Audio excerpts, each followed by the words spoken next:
حکم حضرات اور سامعین بس،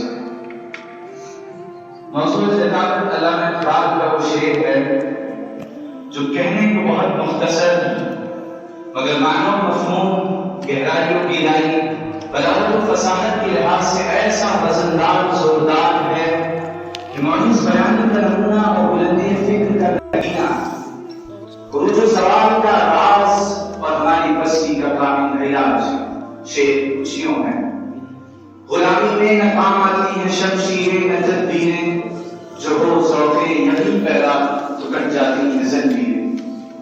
علامہ اقبال کے یہ شعر ایک بیماری، پھر اس بیماری کے ازالے کے لیے ایک نسخے پر مشتمل ہے۔ بیماری کیا ہے؟ غلامی۔ کیا غلامی اور سلیوری کوئی لعنت ہے یا عام بیماری کی طرح ایک بیماری؟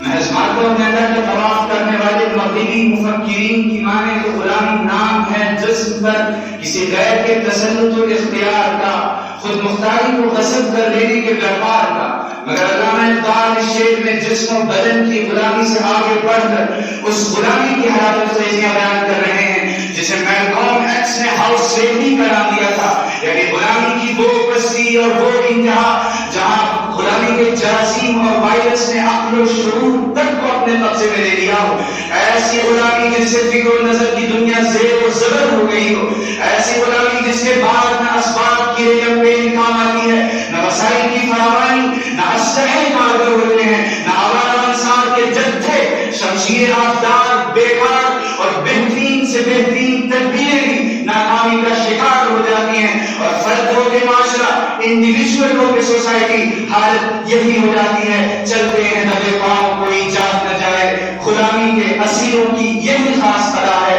ہوتی نہیں جو قوم حق بات پہ یکجا، اس قوم کا حاکم بھی فقط اس کی سزا ہے۔ سامعین بس، اب ذرا غلامی کے ان خصائص پر نگاہ رکھتے ہوئے امت مسلمہ کا اور خود اپنا جائزہ لیجیے اور بتائیے کہ ہم اسی ذہنی غلامی میں مبتلا نہیں؟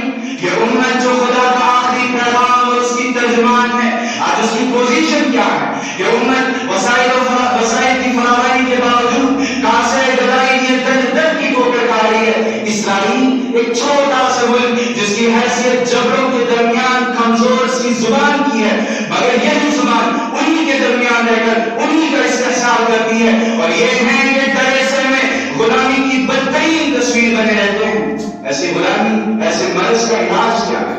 نسخہ کیا ہے؟ علامہ اقبال یہ بتاتے ہیں: جو ہو ذوق یقین پیدا تو کٹ جاتی ہیں زنجیریں۔ علاج اور نسخہ صرف ایک ہے، ذوق یقین۔ وہ ذوق یقین جس کی بنیاد پر اللہ نے کہا تھا: کم من فئۃ قلیلۃ غلبت فئۃ کثیرۃ بإذن اللہ۔ دنیا کی تمام کامیابیاں ذوق یقین پر ہی موقوف ہیں۔